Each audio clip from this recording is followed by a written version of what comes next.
New developments at the Gilcrease Museum of Art. City of Tulsa leaders celebrated a major milestone in the museum's reconstruction project. And we told you crews tore down the old Gilcrease Museum to make way for an all-new facility. I can't wait to see it when it's done. Fox 23's Spencer Humphrey takes a look at the progress.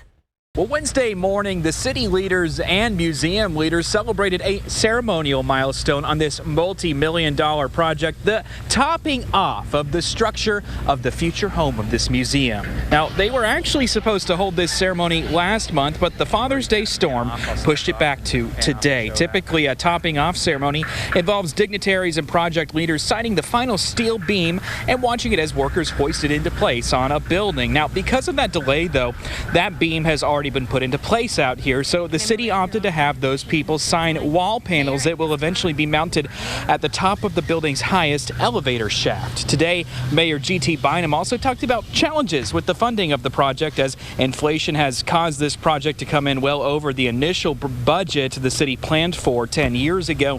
He says they've been able to make up for all the funding gaps to get the building completed, but they still need about $20 million to fund the exhibits. Voters will have a chance coming up on August 8th to approve a $10 million city funding toward that, with another $10 million being matched by private donors. I asked the mayor if he has any backup plans should voters turn that down. We're not even thinking about if the voters vote it down, because what I have seen with this generation of Tulsans is that given the opportunity to invest in our community over the last 15 years, Tulsans have taken it every single time.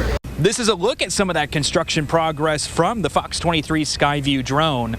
Wednesday morning, we also heard from the museum's director and the construction company about the progress they've made since they raised the old building out here to start work on this new state-of-the-art building that they say will give the museum the ability to display a much larger chunk of its collection than before. They tell us this museum has the largest collection of American art not owned by the federal government. In the old building, though, they only had room to display about 2% of that collection. As for the construction timeline out here, they say that everything still has gone according to plan since they started work last year. They're still on track to have everything completed by sometime next fall. Reporting in Tulsa, covering news that matters, Spencer Humphrey, Fox 23 News.